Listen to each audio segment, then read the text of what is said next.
শপথ গ্রহণ অনুষ্ঠান বয়কট করল শাসক দলের বন্ধু তথা শরিক দল তিপ্রামথা। ঘটনাটি ঘটেছে শুক্রবার চরিলামাটি ব্লকের অন্তর্গত আড়ালিয়া গ্রাম পঞ্চায়েতে। পূর্ব নির্ধারিত সূচি অনুযায়ী শুক্রবার বেলা 1:30টায় শপথ গ্রহণ অনুষ্ঠান হওয়ার কথা ছিল আড়ালিয়া গ্রাম পঞ্চায়েতে। পঞ্চায়েত অফিসার সহ সবাই উপস্থিত ছিলেন আড়ালিয়া গ্রাম পঞ্চায়েত অফিসে। এই আড়ালে 1 নম্বর গ্রাম পঞ্চায়েতের শপথ গ্রহণ অনুষ্ঠানে উপস্থিত ছিলেন আড়ালিয়া গ্রাম পঞ্চায়েতের নবনির্বাচিত পঞ্চায়েত সদস্যগণ। এদের মধ্যে রয়েছে তিপ্রামথা দলের ও নির্বাচিত 4 জন প্রতিনিধি এবং অনুষ্ঠানে উপস্থিত ছিল তিপ্রামথা দলের নেতৃত্ব, সহকর্মী, সমর্থকরা এবং উপস্থিত ছিল প্রচুর পরিমাণে বিজেপি কর্মী ও সমর্থকেরাও।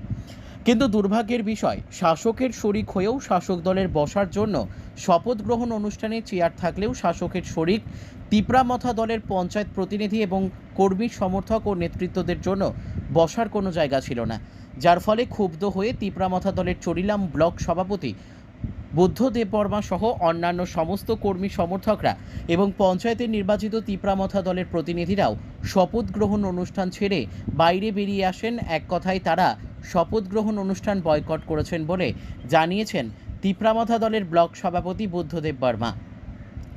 তিনি আরও অভিযোগ করে বলেন, চূড়ান্ত অব্যবস্থাপনা ছিল শপথ গ্রহণ অনুষ্ঠান। তিনি চরিলাম সমষ্টি উন্নয়ন আধিকারিক কৃতিকা সাহার কাছে ও বিষয়টি জানাবেন এবং আগামীকাল অর্থাৎ শনিবার দিন বিডিওর সঙ্গে কথা বলে শনিবার দিন তিপ্রামথা দলের নির্বাচিত জনপ্রতিনিধিদের শপথ গ্রহণের ব্যবস্থা করবেন বলে জানিয়েছেন।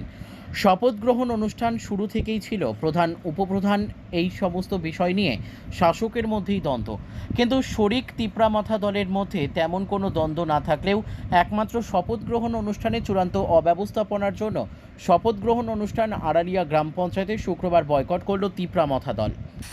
চরিলাম কেন্দ্রে আমরা আড়ালিয়া গ্রাম পঞ্চায়েতে একটা ভোট টেকিং দিন ছিল আড়ালিয়া গ্রাম পঞ্চায়েতে, কিন্তু আমরা আজকে এখানে আয়া দেখলাম যে আমরা তিপ্রামথা 4 জন যে মেম্বার তাদের জন্য বসার কোনো অ্যারেঞ্জমেন্ট নেই এবং যারা লিডার্সরা ভোট টেকিংয়ে যারা আছেন তাদের লেগে কোনো অ্যারেঞ্জমেন্ট নেই। খালি বিজেপির লোক এখানে বওয়ার জন্য এখানে চেয়ার এবং সব কিছু করছে। তো আমরা এখানে দেখলাম কোনো অ্যারেঞ্জমেন্ট নাই। তো আমরা এই ভোট টেকিং থেকে আমরা বের হয়ে আসলাম। আমরা এই পরের দিন আমরা বিডিওকে আমরা এই টাইম দিয়ে আমরা নেক্সট টাইম নিয়ে আমরা শপথ গ্রহণ নিই।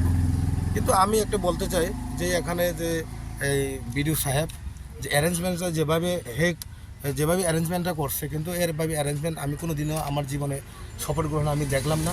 এই প্রথম 40 থেকে 50টা চেয়ার অ্যারেঞ্জ করছে। এর মধ্যে প্রায় তাদের 70 থেকে 80 জন লোক তাদের, আর আমরা আছে প্রায় 50 থেকে 60 জন, কিন্তু আমাদের কোনো বসার জন্য এবং এই লিডার্স এবং যারা আগত তাদের কোনো বসার জন্য কোনো একটা ব্যবস্থা করা হয়নি। তাই আমরা ভোট টেকিং আজকে নিব না, আমরা এই 1-2 দিনের পরে বিডিওর সঙ্গে কথা বলে আমরা ডেট নিব।